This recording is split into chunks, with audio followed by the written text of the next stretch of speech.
Good afternoon, everybody. Just making sure. Oh, Leslie, I can see your face. Can you hear me? Welcome. Yes, Rick, I can hear you. Wonderful. So thank you, everybody, for joining, and welcome to the first Colloquium talk for 2023. And if our first speaker is any indication of the Colloquium lineup for this year, then I'm sure you will agree with me that we are in for an absolute treat this year.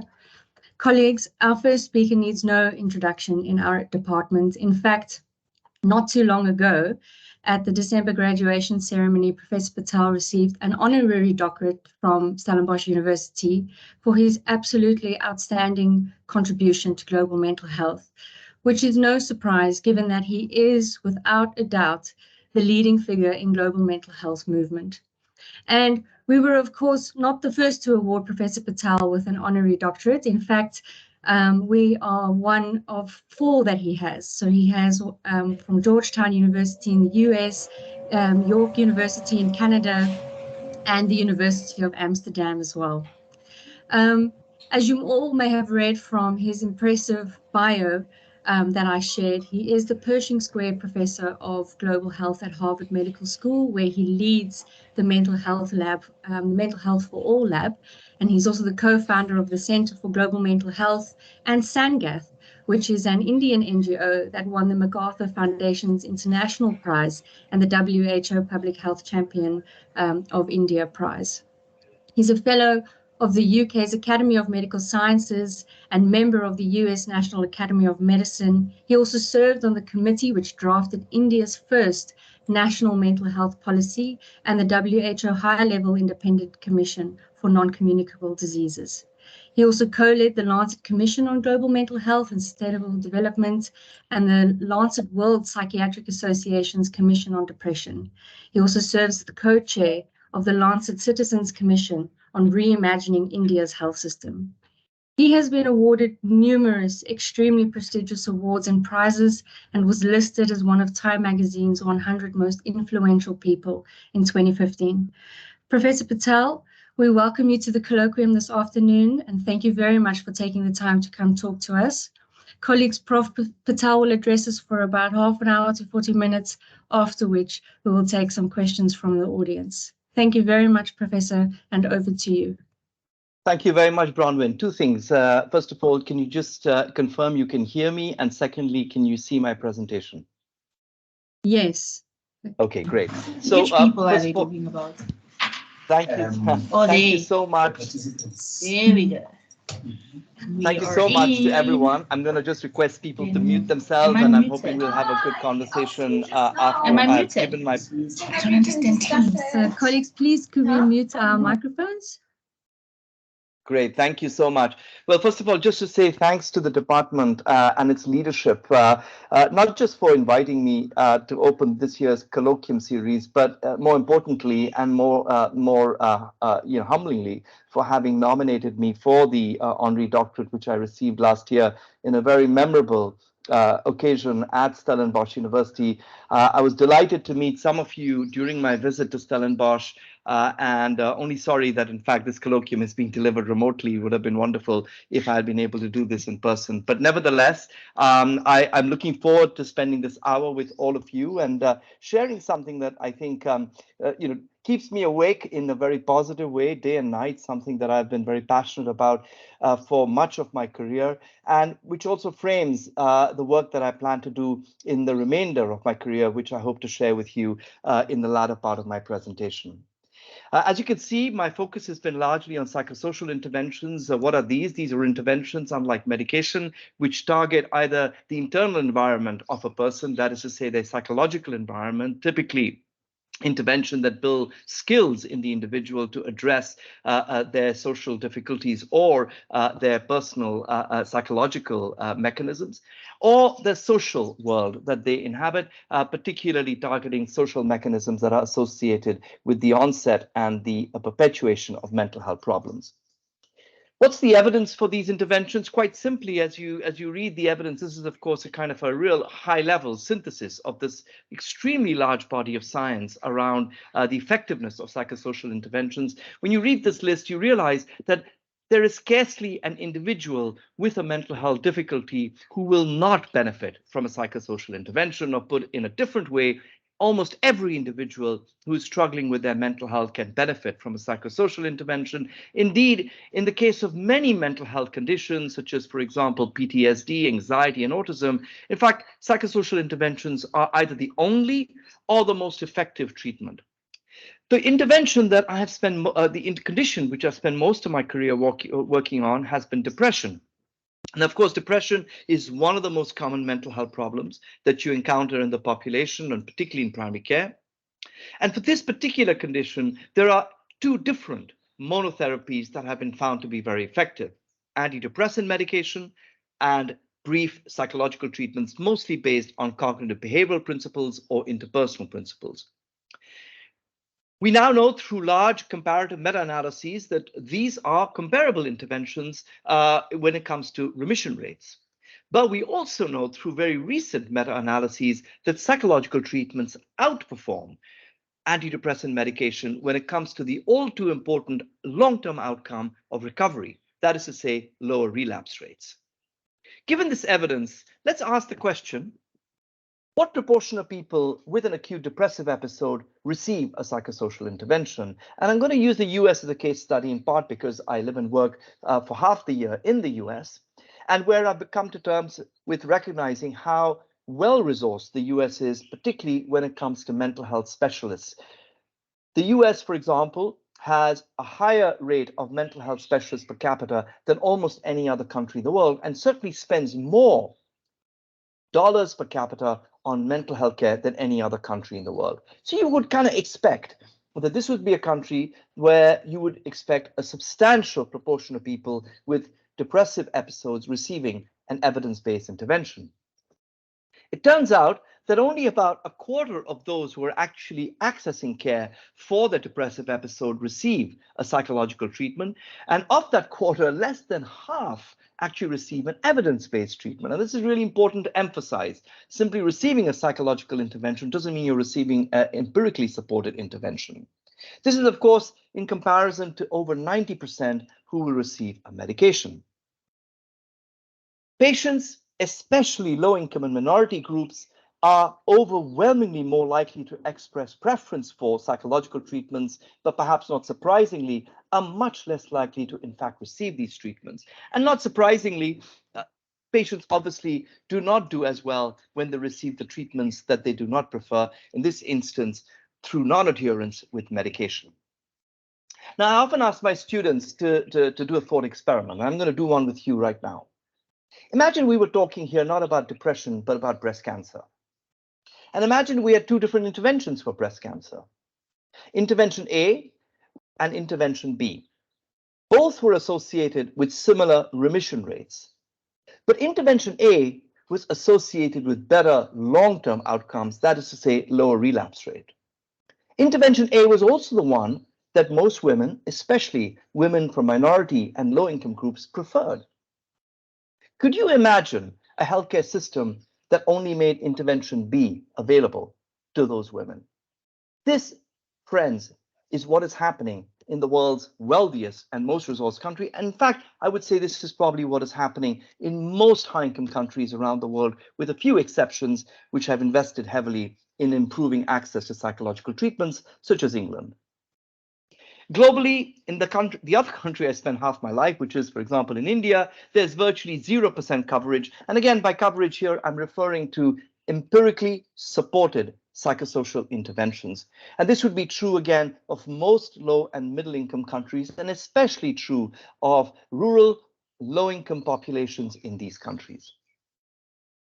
So, Tom Insel argues in his excellent book Healing, which refers specifically to the context of the US. Tom Insel, of course, for those of you who may not be familiar with his name, was the director of the US National Institute for Mental Health for more than a decade. And he's famously gone on to say that during his leadership, the NIMH spent more than $20 billion of research funding primarily on the biological determinants and treatments of mental health problems. And during this period, not only was there not a single new discovery that opened up a new way of thinking or understanding mental health problems, or a dramatic new discovery on the therapeutic or prevention of mental health problems, but during this period, virtually every single metric with about poor mental health in the US has gotten worse, such as, for example, suicide rates. So he then has had a mea culpa of sorts, because in this book, he basically says, we got it wrong. The mental health crisis is a crisis of care, of not being able to implement the interventions that we know work.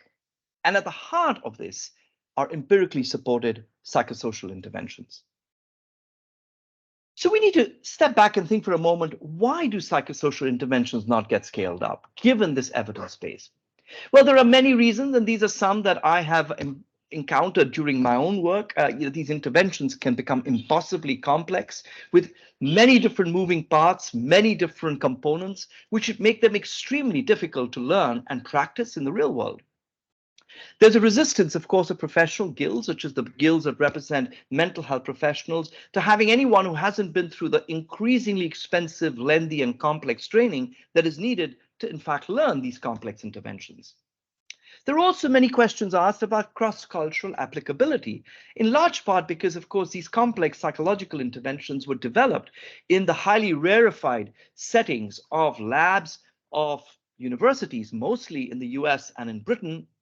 And there are very, very pertinent questions to be asked about whether the observations made in those very rarefied clinical settings really generalize not only to global context, but even to contexts within the US or Britain, because, of course, people from minority groups or low-income groups were those who were systematically less likely to be attending the clinics of these tertiary research centers. But I argue there's another very, very important elephant in the room that we need to acknowledge, and that is the fact that there are no commercial incentives. As I've argued in a commentary I wrote in the Lancet last year, if psychotherapy was a pill, if it could be bottled in a pill, if it could be manufactured by one of our many large pharmaceutical firms, it would be the most widely used medication in all of mental health history. Of course, it's not a pill, and thus there are no companies that can profit from the scaling up of psychosocial interventions. And therefore, it falls upon ourselves, those of us who have worked in this area, to not only do the important work of the design and evaluation of these interventions, but also to commit time and resources for the scaling up of these interventions. And that is really where I intend to go for the rest of my career, but I'll turn to that in a moment. Let me first say something about the opportunity that lends itself to address the first three barriers that I spoke to earlier: the complexity of the interventions, the cross-cultural applicability, and of course, the utilization of these interventions by people who are not members of the professional guilds. This opportunity comes from an exercise that Tom Insel actually launched when he was director of NIMH and invited me and Pamela Collins to co-chair a research priority setting strategy for the NIMH that could then define the research funding priorities that the NIMH implemented. This was the grand challenges in global mental health. It was a research priority setting exercise that involved nearly 400 global mental health practitioners, scientists, people with lived experience, and policymakers, and of course, drawn from around the world. And not surprisingly, certainly not surprisingly to me, the leading challenges that were identified were not discovering a new gene, discovering a new neural circuit or a new molecule. It was really about bridging the no-do gap, about implementation science that could more effectively scale up the coverage of evidence-based or empirically supported interventions for mental health problems. And of course, at the heart of those were psychosocial interventions. Today, more than 10 years since the publication of this landmark research priority setting exercise, and more than $1 billion of new research money that has been invested in these research priorities, I can tell you with great confidence that we know how to deliver both clinical and preventive psychosocial interventions in an affordable and acceptable way than in any resource setting. More than 100 randomized controlled trials, now synthesized in a Cochrane review published just last year. One such example, and a very famous one from the region you all are in, is of course the one that you see pictured in this image here. This is the Friendship Bench intervention. I'm sure many of you have heard of it. This was designed and led by Dixon Chibanda from the University of Zimbabwe. This image shows a woman on the left here holding a baby. Is a woman who was attending a primary health center, which you can see at the rear here in the city of Harare. And she was screened and found to be suffering from symptoms of depression, anxiety, and was referred to this woman on the right here, who turns out to be a grandmother from the local community who was trained to deliver a 6-session problem-solving intervention. Because there was no space to deliver this intervention in privacy in this crowded clinic at the back, Dixon came up with the genius idea of having the intervention delivered outdoors. Harare, luckily, has beautiful weather. I'm sure if any of you have been to Harare, it has pretty much beautiful weather around the year. I used to live there for 2 years, and I can vouch for that. And so he took advantage of the beautiful weather and constructed a counseling room out in the open under a tree on a bench. And that's the name of his intervention program, called the Friendship Bench. Now, some of you may wonder, why did he choose grandmothers? Well, I asked Dixon that question, and he looked at me and said, well, why not? There's plenty of them around. Many of them are itching to do something in their community. They're a little nosy in these small communities. They know a lot of what's going on. But most importantly, they have a lot of time on hand, and they're highly respected in the Shona culture of Harare as being repositories of wisdom.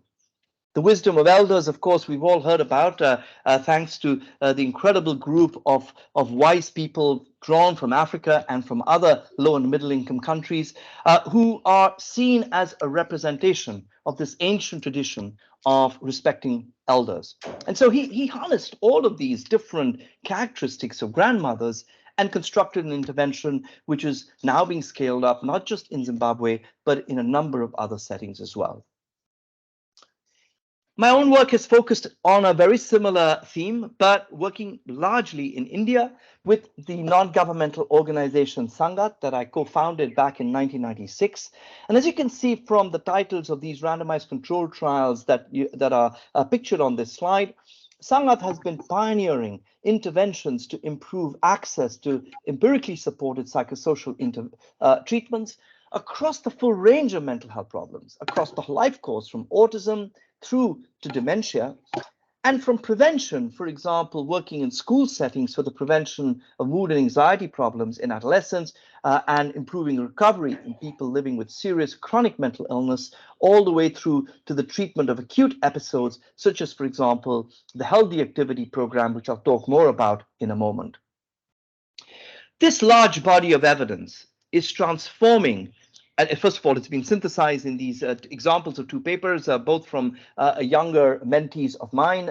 On the left-hand side, Laura Asher has led a program on psychosocial interventions for people with schizophrenia in Ethiopia, and as part of her work there, did this systematic review that unpacks the active ingredients of these community-based psychosocial interventions. And on the right-hand side, my mentee, Daisy Singler, who is now an associate professor at the University of Toronto, has described similarly a synthesis of the active ingredients of effective psychological treatments for mood, anxiety, and trauma-related conditions.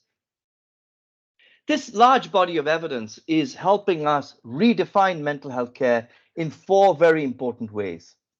Firstly, what comprises an effective intervention?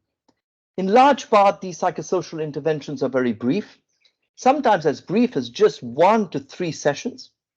They are largely focused on single active ingredients, elements, or components of complex treatment packages.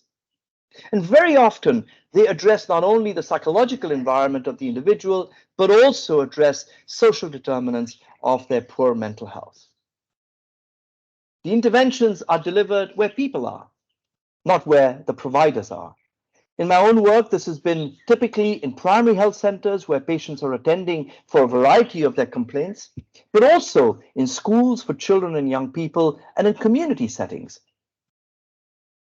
They're delivered by whoever is authorized to deliver frontline care. I often use the word frontline providers now. I used to use the word lay counselors, but really frontline providers describes this group much better. They could be nurses, they could be midwives, they could be community-based health workers, they could be community-based social workers.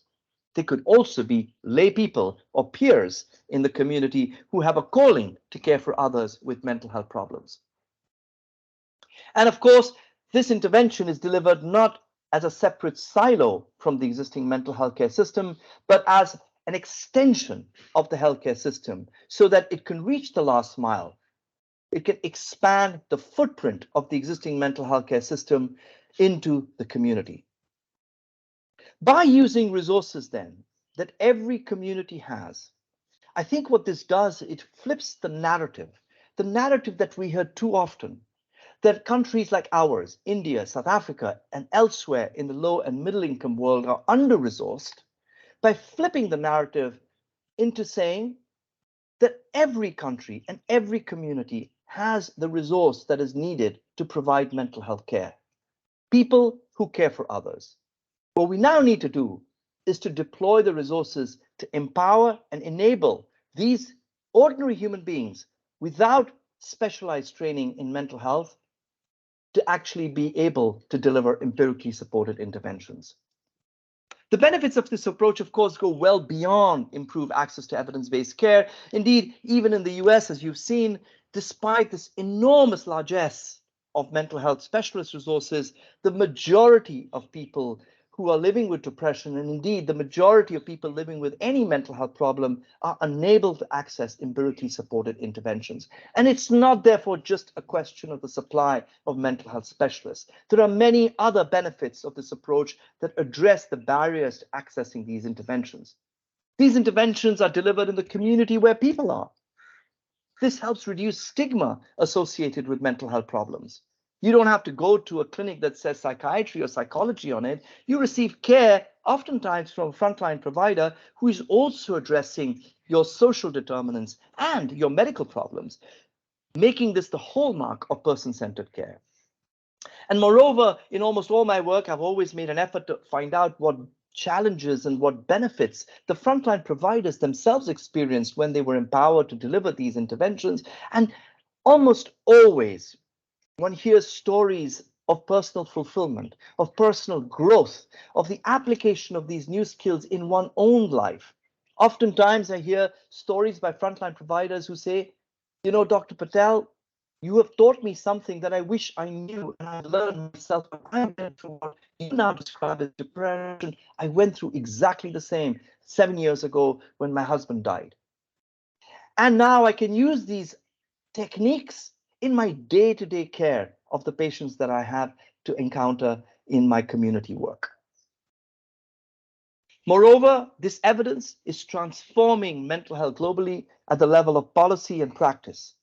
On the left-hand side, you see two documents that represent the policies that have been produced by the World Health Organization and the World Bank, both of which now embrace the redefined vision of mental health care that I presented to you a little earlier.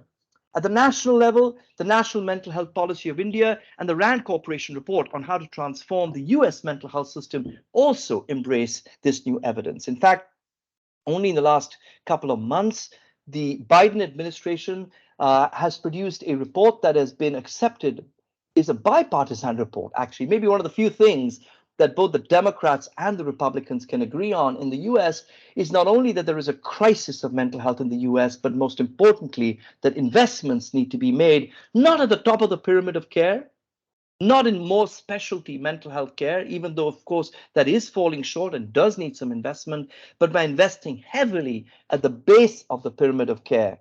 Community health workers, peer support specialists, and care that is initiated in the community in a variety of non-health sectors, such as, for example, in schools and child welfare services.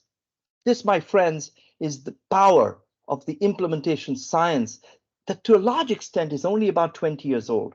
In fact, I think I can remember the trials that really influenced me were published only in 2003. a trial from rural Uganda, which I think is the first real comprehensive evaluation led by Paul Bolton and his colleagues with partners in Uganda that demonstrated the effectiveness of group interpersonal psychotherapy for people with depression in villages affected by HIV/AIDS in southern Uganda. So, this evidence is only 2 decades old. But within these 2 decades, the evidence has flourished into what I consider the largest body of implementation science in the field of mental health. And you can also see how this is now impacting policies and practice, not just in developing countries, but in high-income countries as a whole, which really makes this truly a global movement for change. So I want to end by, telling you a little bit about how I'm planning my own work going forward. For me, the question really isn't any longer, does it work?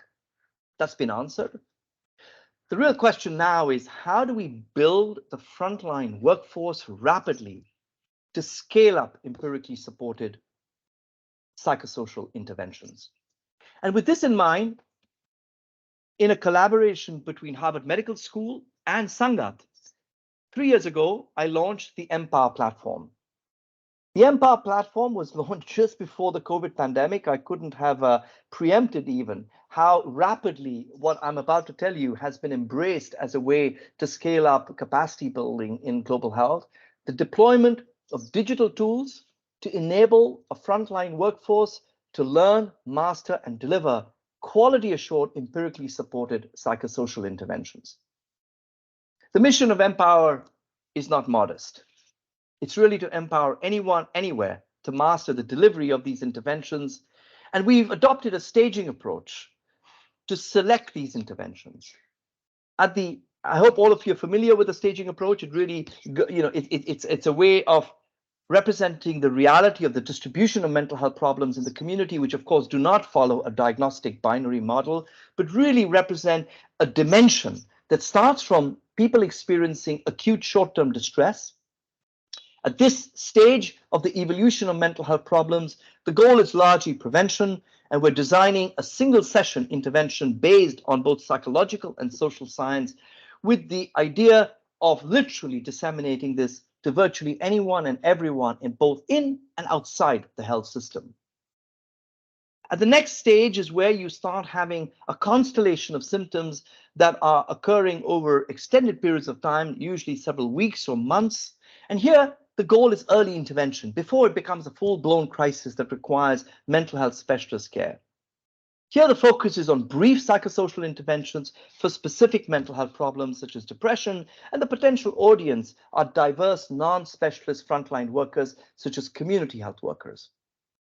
We do recognize that there will be individuals who have acute or extreme forms of mental health problems who do need specialized care. That is not where Empower is focused. That is, of course, where you have the tip of the pyramid of mental health care. But after an individual has recovered, or rather completed their acute mental health care, there is the question of recovery. And this is especially true for people with enduring chronic mental health problems, where the goal is recovery and social inclusion. And here our primary audience are peer support workers. And currently the Empower platform is using a very systematic methodology to identify the active ingredients or components of each of these different stages of the evolution of mental health problems, and producing the digital products and tools that are needed to rapidly train, supervise, frontline workers and enable them to then deliver these with assured quality. We follow what my late departmental chair so wonderfully described as the accompaniment model. He was, of course, referring to the accompaniment of people living in poverty on their journey to recovery for living, Paul worked primarily with people who were living with HIV or TB, and these were also chronic diseases. And so his idea was you accompanied the individual on their journey to recovery. And at the heart of that approach, of course, was the community health worker. We are following the same ideology, but here we look at the accompaniment of the individual as they make their journey from being a naive learner. They complete a hybrid competency-based course. They then become a competent in terms of the knowledge about that course. They then enter an internship phase comprising of case-based learning with supervision. They complete a skills assessment after completing a minimum number of cases to completion to become credentialed. And then they join the workforce of other credential providers and enter into a lifelong journey of learning and supporting through peer supervision, ultimately graduating into becoming at some stage an expert who can then support the learning of a fresh generation of naive learners. And you can see, therefore, in this system is a continuing ideology of accompaniment, of career progression, and ultimately inbuilt sustainability. Technology is used in many different ways.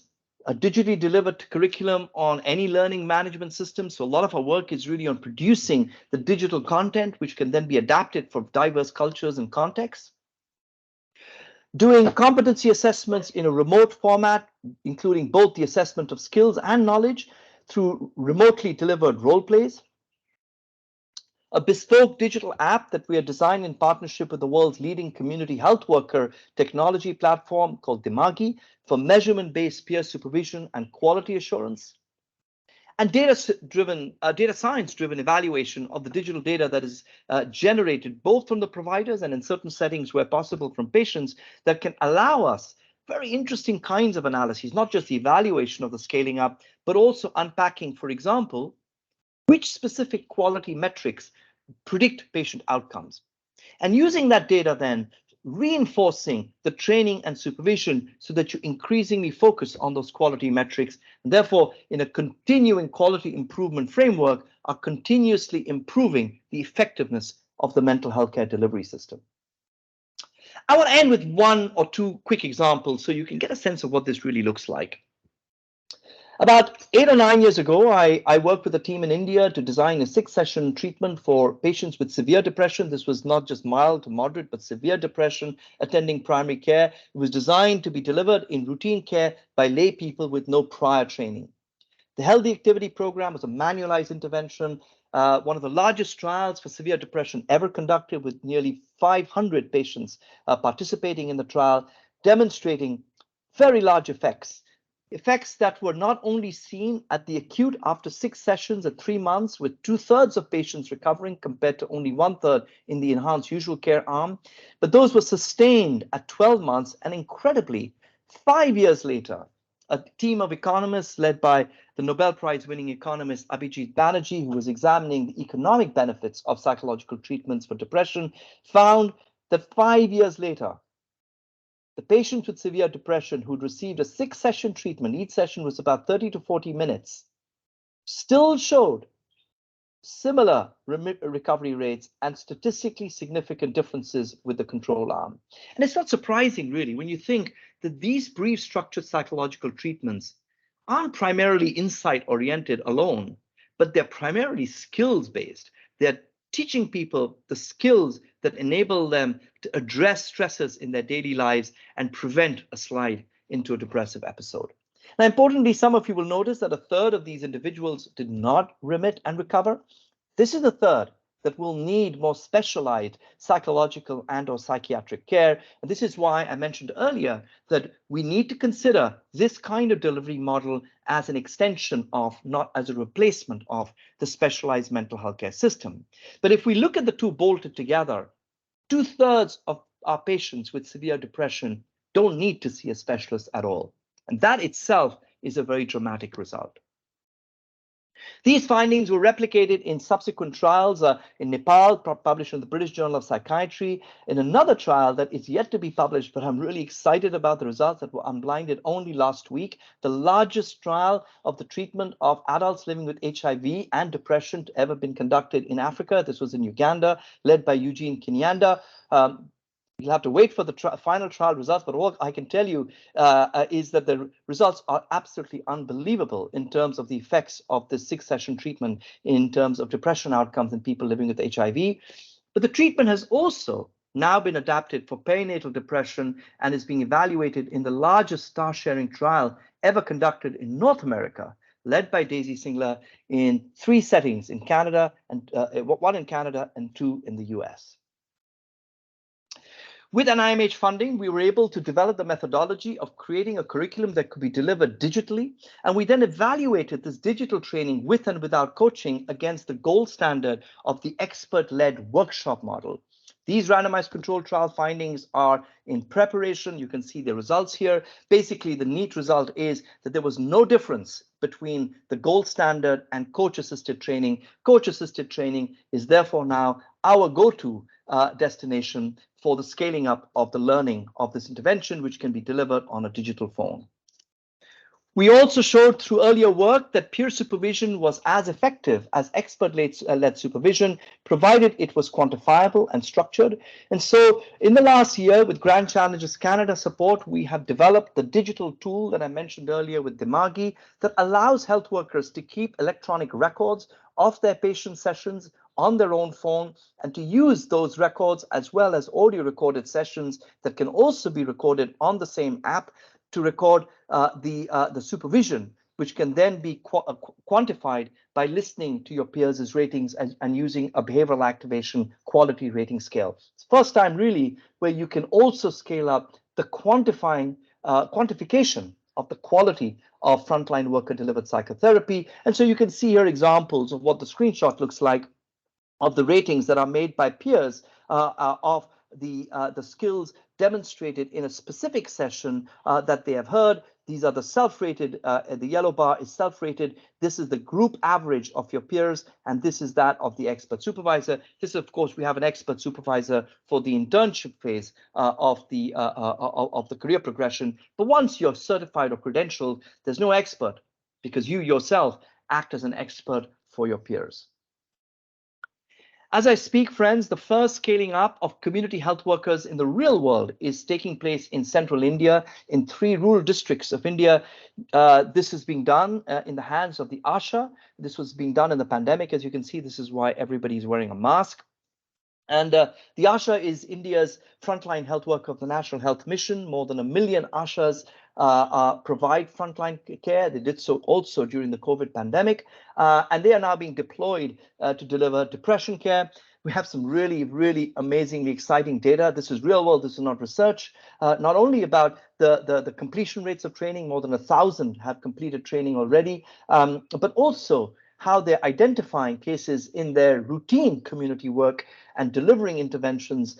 We're seeing some incredible treatment completion rates of more than 90%, not surprising because the ASHAs are very well known to these communities. And of course, they deliver the psychosocial intervention in the homes of the individuals that they encounter.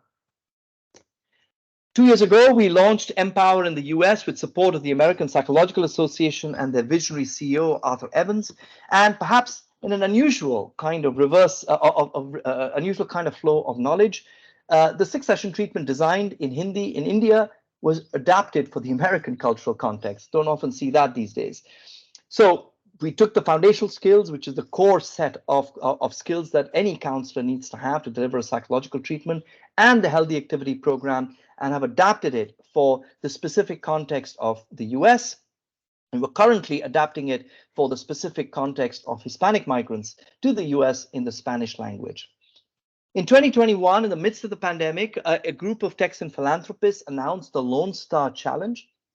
And the idea was I asked for for any kind of dramatic innovation that could help improve the lives of Texans who were facing difficulties associated with the pandemic. It could be to do with racism. It could be to do with employment. It could be in any topic.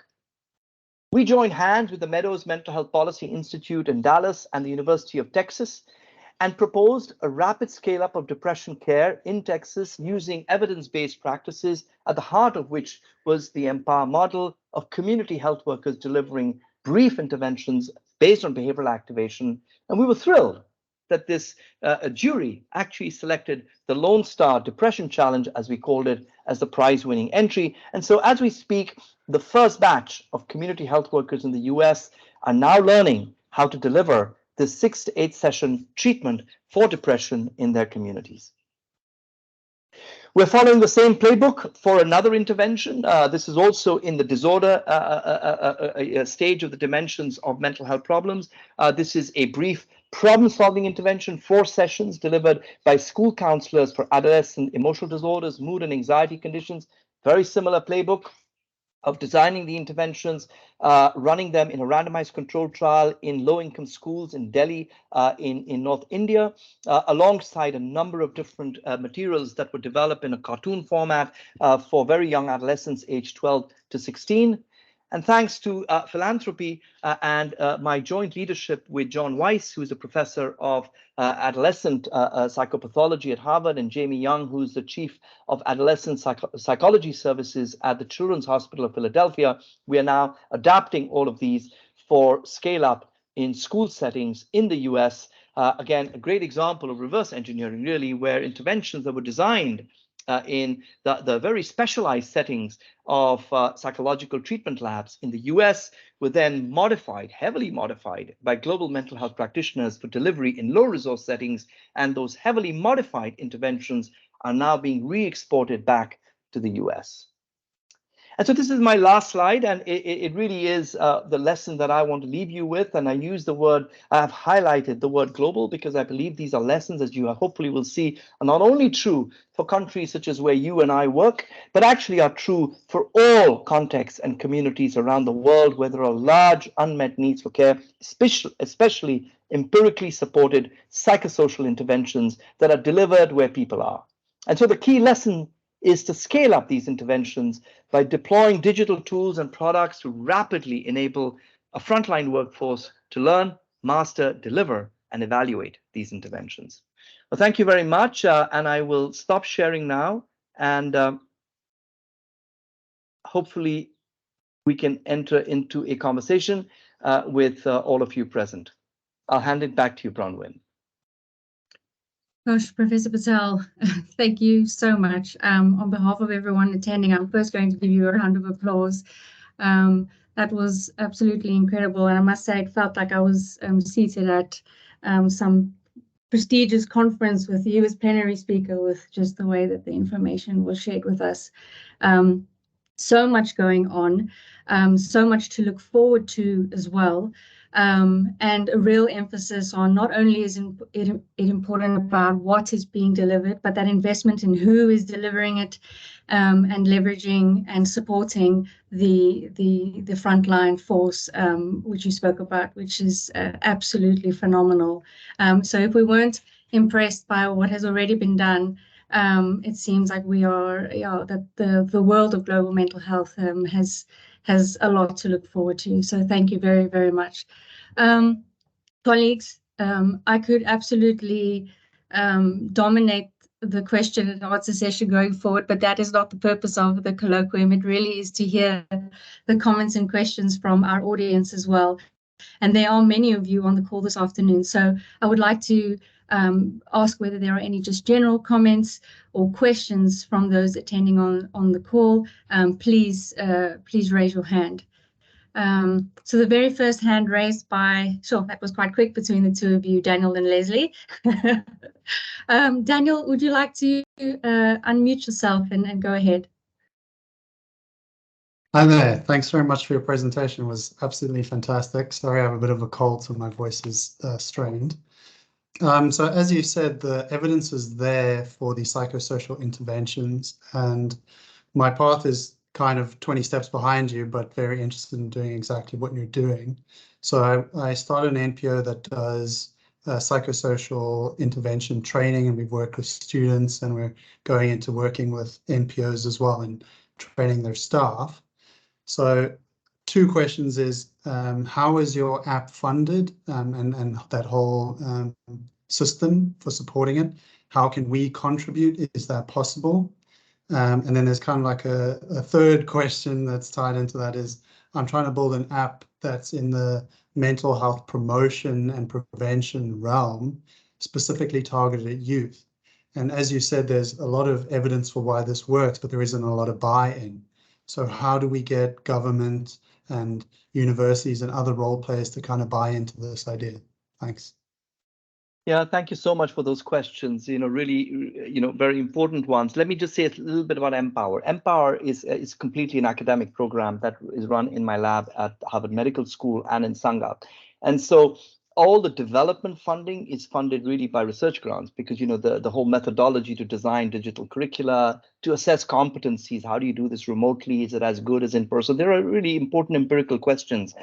So a lot of that work is funded through research grants, pretty traditional stuff. The Wellcome Trust and the NIMH has been my primary supporters. But now the US has a very particular funding environment, which I only discovered when I moved there in 2017, which is the importance of philanthropy.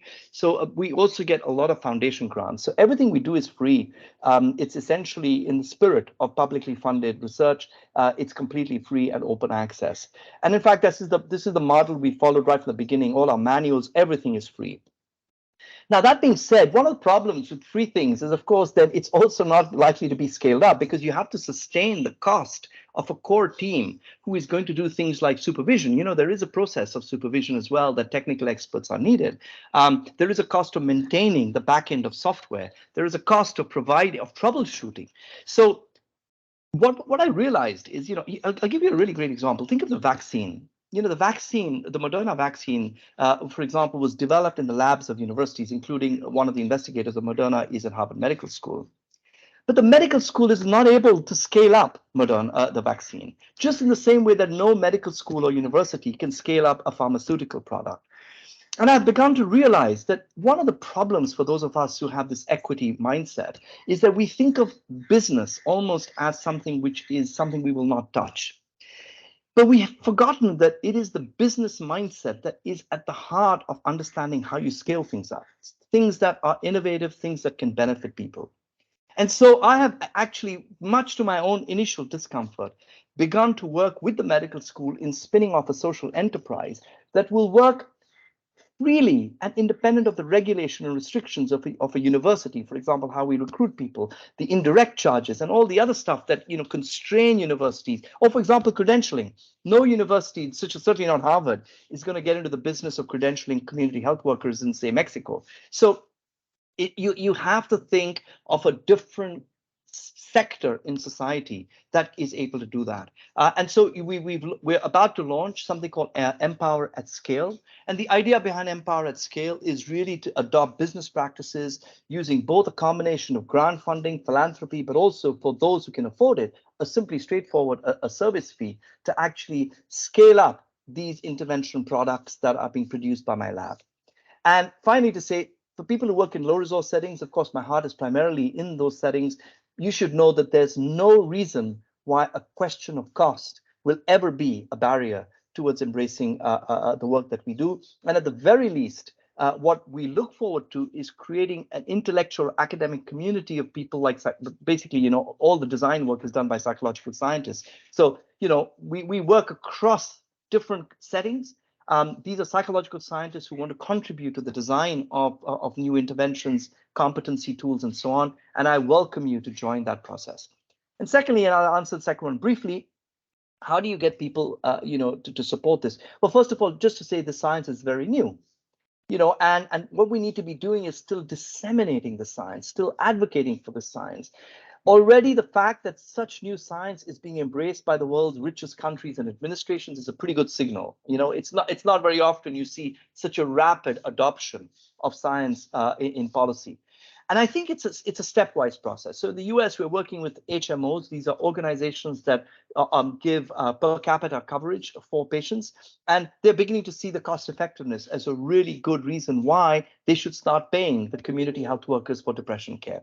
So that's the kind of engagement. In India, the frontline workers are employees of the government system. So we're working with them to say, all right, obviously, the frontline workers are already pretty busy. Can we increase the numbers of frontline workers so that each frontline worker has a smaller catchment area and can therefore integrate depression care as part of their other duties, but they have a smaller patient load or smaller kind of catchment area. Therefore, they can add this on, and there's something which will be rebalanced in their workload. So in different places, there will be different financing mechanisms. There isn't a one size fits all, but all I'll say is there is a huge interest in this at the highest level because this works, and most importantly, because it's relatively affordable and it's cost effective. Thank you very much. Leslie, I I really think you're appreciate your next. time. Thank you, Daniel. Thank you, Prof. The second hand was from Professor Leslie Swartz. Leslie, would you like to go ahead? Oh, thanks very much, Vikram. I mean, how wonderful and inspiring as ever to listen to you. I don't think I've ever really followed the work that you're doing in the United States, and I was interested to see that behavioral activation is part of what you've done there, but I'm not sure elsewhere. I don't know if you've seen the British Journal of Sports Medicine last month published a review of reviews of the effectiveness of physical activity on depression, anxiety, and distress by Singh and colleagues in Australia. I mean, it was really impressive. 97 reviews were reviewed. But it's not a feature of what we think about that much in global mental health. And I wonder if you could comment on that, or we don't think about it enough, I suppose. Yeah, Leslie, thank you. You know, I think you're so right. I think there's a lot of overlap. There's a gray area here. The reason why exercise doesn't hang very well in my setting here, I'd be love to hear your experience in South Africa, is the notion of exercise as a kind of something you do out of recreation is not a reality. It's not a lived reality for, you know, certainly most of the populations I work with. It's a lived reality for certain segments, but it's definitely not the generalized lived reality. The lived reality of most of the population we work with are of extremely poor people who basically work morning to evening already, just simply to get food on the table. The idea that they will have, you know, 45 minutes to go and exercise is a little unreal for them. It's not part of their lived reality. And the whole idea of behavioral activation to me is that you identify activities that fall within the lived reality of people's lives. So there isn't one particular activation target, but importantly, that these are activities that are fulfilling, rewarding, pleasurable. And that may vary from person to person. So, you know, remarkably, when I look at the kinds of activities that many of the people that we work with, you know, rather my colleagues who are frontline workers work with, you'd be surprised to hear some of the things they talk about. They talk about, you know, making a nice meal for the family. Now, you wouldn't consider that as, for many of us, that would be a chore. But it turns out this is a very pleasurable thing for certain people. But the way they feel has made them withdraw from this activity. And you and I may think, you know, this is a chore. This is not something that is fun. But actually, that should be defined by the person themselves rather than by some other external kind of assumption. But what is a rewarding activity? In the US, a lot of people talk of exercise as a rewarding activity. And so, you know, certainly what I would suggest is to see exercise as part of the range of activities that could be selected in a person-centered way, and that is based on their lived reality. Now, much of the literature on exercise that you refer to has used exercise as an intervention in and of itself. My worry only about that is the generalizability to the settings I work in. So I feel that it's something that I would prefer to see as a behavior that we can encourage if it is something that is practical, it's realistic, and it is something that that particular individual has chosen as the activity that, you know, as part of the activity scheduling techniques that are used in BA. Rodney, can I just respond very quickly? I mean, I completely agree with you. I mean, one of the issues that we face is actually security itself. It's not safe. If you tell people to go and have a run in many parts of Cape Town, they'll get shot. But I mean, I do think, just in terms of your emphasis on the real world and integration into you know, primary care, you know, we face these massive disease of lifestyle issues. So it's something which can have a sort of synergistic effects. Yeah.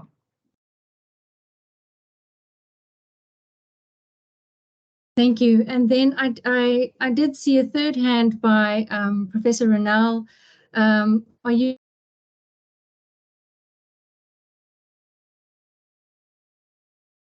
Hi there, good day. Morning, Hi, Vikram. Vikram, you know, I'm just wondering, in terms of, let me just switch off my phone, I suppose it's ringing now. In terms of choice of interventions and clients' motivation to engage in interventions. What is it about? What are the key factors that contribute to people in sustaining their participation in interventions? The reason I'm asking that question is the fact that many students, seemingly globally, do not want to engage in group interventions, but prefer individual interventions. So individual psychotherapy, etc., etc. And I'm thinking that psychosocial interventions may be a really valuable intervention to use in university settings where students are increasingly requiring mental health interventions.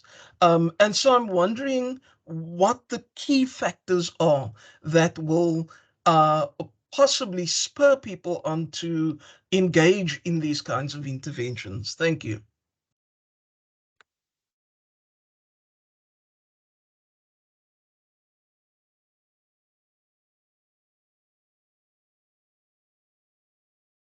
Sorry, I can't hear. Sorry, I was muted. I assumed, Ronald, you were asking about group interventions, right?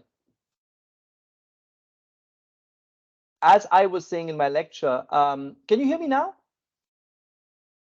Yes, I we can. can. Oh, you can. Okay. So, as I was saying in my lecture, one of the papers that really inspired me was a 2003 paper in JAMA that Paul Bolton and his team led, which was about group interpersonal psychotherapy. And, at that time, of course, the idea was groups are very much more cost effective. They're more efficient. You deliver the same intervention to multiple people simultaneously, but also there's something more about groups, right? There's group learning, there's altruism, there is all the different group processes and mechanisms that are very specific to group therapy. So in my initial attempt to translate the Uganda experience to India, it was a failure, actually. And the failure was this. We were running these groups in clinics. And Paul was running his groups in the community and in villages, but we were running our groups in clinics. And that meant that people had to be in the clinic at a particular time, at a regular interval. And the clinics are oftentimes not that close to where people live. Even though they're primary health centers, you still had to take a bus or a bike, a walk. It was not convenient for people to always meet at a regular interval in a group. It was much easier to organize individual appointments. So there was simply a practical barrier. But there was also another barrier, and it was this. When you live in these communities, there was an awkwardness that people experienced talking about their personal issues because it was felt shameful. You wouldn't go and badmouth your husband or your mother-in-law in a group format, partly because the others in the group would probably know them because they lived in the same community. So we found it very challenging. And I've therefore, only been using individuals based clinical interventions. Where I do use groups is in two particular contexts. The first is peer interventions, where, of course, everybody has a shared experience of a particular mental health problem, like perinatal depression. And the second is in colleges, but it's exactly the environment you describe, because, of course, you have, again, it's a de facto peer group of people who all share one thing in common, that they're all students. And the notion here isn't that you are suffering from a particular mental health problem, but it's a peer group that is there to support each other, oftentimes much more in a more promotion kind of framework rather than a treatment framework.